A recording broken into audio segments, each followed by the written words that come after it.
সরকার 10টি প্রধান অগ্রাধিকার বিবেচনায় রেখে বাজেট প্রস্তাব দাঁড় করিয়েছে।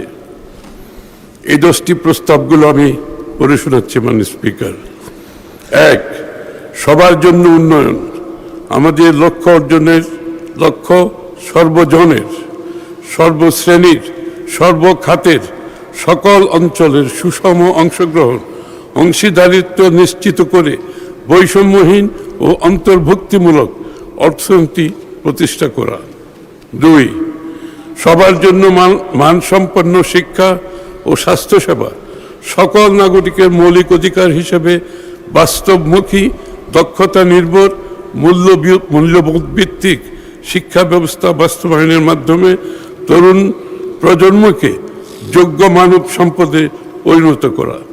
দ্বিতীয়ত, মৌলিক অধিকার হিসেবে সবার জন্য মানসম্মত সর্বজনীন স্বাস্থ্য সুরক্ষা নিশ্চিত করা।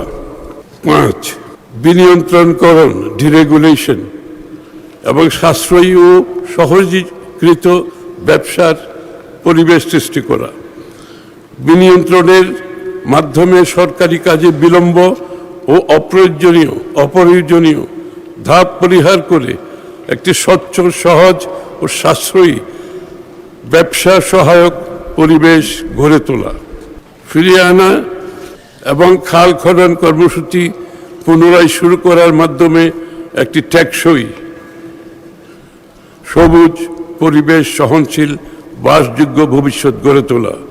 5-এর পরে বিনিয়ন্ত্রণের পরে 6 হচ্ছে আর্থিক খাতের স্থিতিশীলতা।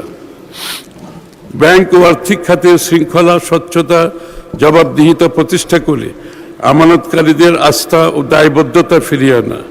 পুঁজিবাজার সংস্কারের মাধ্যমে বিনিয়োগ উৎসাহ প্রদান। 7, জ্বালানি নিরাপত্তা।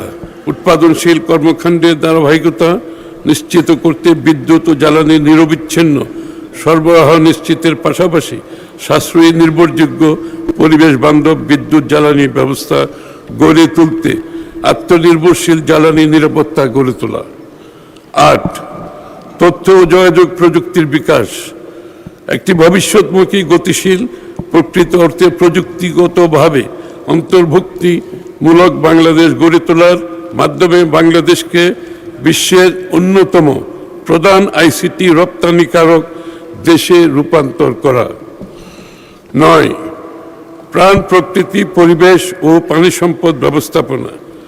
জলবায়ু পরিবর্তনের অভিঘাত থেকে দেশকে রক্ষা করা ও জীবন বৈচিত্র্য সুরক্ষার জনগণের অংশগ্রহণে বনায়নকে একটি সবুজ বিপ্লবে রূপান্তর, উন্নয়ন কর্মকাণ্ডে পরিবেশগত বিবেচনার পাশাপাশি নদী সমূহের নব্যতা ফিরিয়ে আনা এবং খাল খনন কর্মসূচি পুনরায় শুরু করার মাধ্যমে একটি টেকসই, সবুজ ও পরিবেশ সহনশীল, বাসযোগ্য ভবিষ্যৎ গড়ে তোলা। 10, স্বচ্ছ, দক্ষ, জবাবদিহিমূলক প্রতিষ্ঠান ও প্রশাসনিক ব্যবস্থা।